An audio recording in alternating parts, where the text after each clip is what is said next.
Hi hello welcome back to my channel. ಹೇಗಿದ್ದೀರಾ ಎಲ್ಲರೂ ಚೆನ್ನಾಗಿದ್ದೀರಾ ಅಂತ ಅನ್ಕೋತಾ ಇದ್ದೀನಿ ಫ್ರೆಂಡ್ಸ್. ಹಾಗೆಯೇ ನಾನು ಕೂಡ ತುಂಬಾ ಚೆನ್ನಾಗಿದ್ದೀನಿ. ಪಾರ್ಟ್ 2 ಅಲ್ಲಿ ನಾನು ಬೆಳುವೈಗೆ ಹೋಗೋ ಒಂದು ವಿಶೇಷ ಹೇಳ್ತೀನಿ ಅಂತ ಹೇಳಿ ಅಲ್ಲಿಗೆ ಸ್ಟಾಪ್ ಮಾಡಿದ್ದೀನಿ. ಸೊ ಆ ಲಾಗನ್ನು ಇವತ್ತು ಪಾರ್ಟ್ 3 ಆಗಿ ನಾನು ಕಂಪ್ಲೀಟ್ ಮಾಡ್ತಾ ಇದ್ದೀನಿ.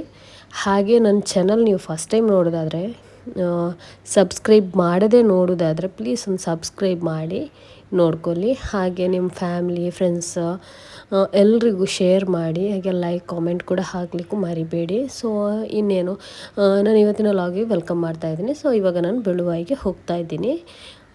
ಅಲ್ಲಿಗೆ ರೀಚ್ ಆದ್ವಿ. ಆ ಮನೆಗೆ, ನನ್ನ ನಾದಿನಿ ಮಗಳ ಮನೆಗೆ ನಾನು ರೀಚ್ ಆದೆ. ಸೊ ಇಲ್ಲಿದು ವಿಶೇಷ ಏನಂತೂ ತುಂಬ ಏನಿಲ್ಲ, ಜಸ್ಟ್ ಕ್ಲಿಪ್ಸ್ ನಾನು ತೆಗೆದದ್ದು ಶೂಟ್ ಮಾಡಿದ್ದೀನಿ. ಸೊ ಅದನ್ನು ನಿಮಗೆ ಶೇರ್ ಮಾಡ್ತಾ ಇದ್ದೀನಿ. ಸೊ ಇದವರ ಮನೆ, ಅವರ ಮನೆಯದು ಸ್ವಲ್ಪ ಶೂಟ್ ಮಾಡಿ ನಾನು ನಿಮ್ಮ ಜೊತೆ ಶೇರ್ ಮಾಡ್ತಾ ಇದ್ದೀನಿ. ಇದು ಸೊ ನನ್ನ ಮಗ ಅದರಲ್ಲಿ ಆಟಾಡ್ತಾ ಇದ್ದೀನಿ, ಏನೆಲ್ದು ಉಯ್ಯಾಲದಲ್ಲಿ ಆಟಾಡ್ತಾಯಿದ್ದೀನಿ. ಹಾಗೆ ಹೋದ ತಕ್ಷಣ ನಮಗೆ ವೆಲ್ಕಮ್ ಡ್ರಿಂಕ್ ಕೊಟ್ಟರು.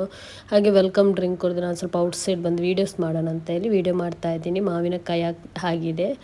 ಸೊ ಮನೆಯದ್ದೆಲ್ಲ ಮಾಡ್ತಾಯಿದ್ದೀನಿ ಚೂರೇ. ಸೊ ಅದಾದ ನಂತರ ಟೀ ಕುಡಿದು ನಾವು ಸಂಜೆ ಹೊತ್ತಲ್ಲಿ ಹೋದದಲ್ವ, ಸೊ ಹಾಗೆ ಟೀ ಪಾರ್ಟಿ ಥರ ಆಯಿತು. ಸೊ ಇದು ಎಂಟ್ರೆನ್ಸ್ ಮನೆಯದು ಹಾಲು, ಲಿವಿಂಗ್ ಹಾಲ್. ಇದು ಚೆನ್ನಾಗಿದೆ ಅವರ ಮನೆ ಕೂಡ, ಮಾಷಾ ಅಲ್ಲ. ಹಾಗೆ ನೀಟ್ ಆ್ಯಂಡ್ ಕ್ಲೀನಾಗಿ ಕೂಡ ಇದೆ. ಸೊ ಅಷ್ಟೇ, ನಾವಿಲ್ಲಿ ಜಾಸ್ತಿ ಹೊತ್ತೇನಿಲ್ಲ ಇರಲಿಲ್ಲ, ಅರ್ಧ ಗಂಟೆ ಇದ್ದಿದ್ವಿ. ಸೊ ಸ್ವಲ್ಪ ಹೊತ್ತು ಮಕ್ಕಳು ಆಟ ಆಡ್ತಾಯಿದ್ರು. ಅದಾದ ನಂತರ ನಾವು ಮನೆಗೆ ರಿಟರ್ನ್ ಹಿಂತಿರುಗಿದ್ವಿ. ಅಲ್ಲಿ ನಾವು ಫುಡ್ಡಿಗೆ ಏನು ಇದ್ದಿರಲಿಲ್ಲ, ಮನೆಗೇ ಬರೋಣ ಅಂತ ಸಂಜೆ ಹೊತ್ತಲ್ಲಿ ಹೋದದ್ದು. ಸೊ ಹಾಗೆ ಜೋರು ಮಳೆ ಕೂಡ ಇತ್ತು ಹೋಗುವಾಗ. ಮಳೆ ಹೇಗೆ ಅಂದರೆ, ಒಂದು ಮಳೆಗೇ ರೈನಿ ಸೀಸನಲ್ಲಿ ಯಾವ ಥರ ಮಳೆ ಬಂದು ನೀರು ಬ್ಲಾಕ್ ಆಗುತ್ತೆ ಹಾಗೆ ಬ್ಲಾಕ್ ಆಗಿತ್ತು. ಬರುವಾಗ ರಸ್ತೆಯಲ್ಲಿ ಬಸ್ ಮತ್ತು ಒಂದು ಬೈಕ್ ಕೂಡ ಆಕ್ಸಿಡೆಂಟ್ ಆಗಿತ್ತು. ಬಟ್ ನಾನು ಅದರ ಶೂಟ್ ಮಾಡಿಲ್ಲ. ಸೊ ಇದು ಹಿಂತಿರುಗಿ ನಾವಲ್ಲಿ ಹಸ್ಬೆಂಡ್ ರಿಲೇಟಿವ್ ಮನೆಗೆ ಕೂಡ ಹೋಗಿದ್ವಿ ಬೆದ್ರದಲ್ಲಿ. ಅದೆಲ್ಲ ಆದ ನಂತರ ನಮ್ಮ ಮೈದುನ ಸ್ಟ್ರೀಟ್ ಫುಡ್ ಅಂದರೆ ಮಸಾಲೆ ಪುರಿ, ಗೋಲ್ಗಪ್ಪ, ಪಾನಿಪುರಿ ಈ ಥರ ಉಂಟಲ್ವ, ಆ ಥರದೊಂದು ಫುಡ್ ಸ್ಟಾಲ್ ಇದೆ.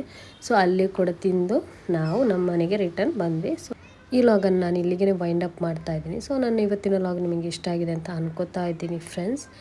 ಇನ್ನು ನಾನು ಮೂಡುಬಿದ್ರೆಯಲ್ಲಿ ಎಷ್ಟು ದಿವಸ ಇದ್ದೆ, ಏನೆಲ್ಲ ಇತ್ತು, ಏನೆಲ್ಲ ಕತೆ, ಎಲ್ಲಿಗೆಲ್ಲ ಹೋದೆ ಅಂತ ನೆಕ್ಸ್ಟ್ ಲಾಗಲ್ಲಿ ನೋಡೋಣ. ಪಾರ್ಟ್ 4 ಲಾಗಲ್ಲಿ ಸಿಗೋಣ ಇನ್ನು. ಅಲ್ಲಿವರೆಗೂ bye. Thank you for watching.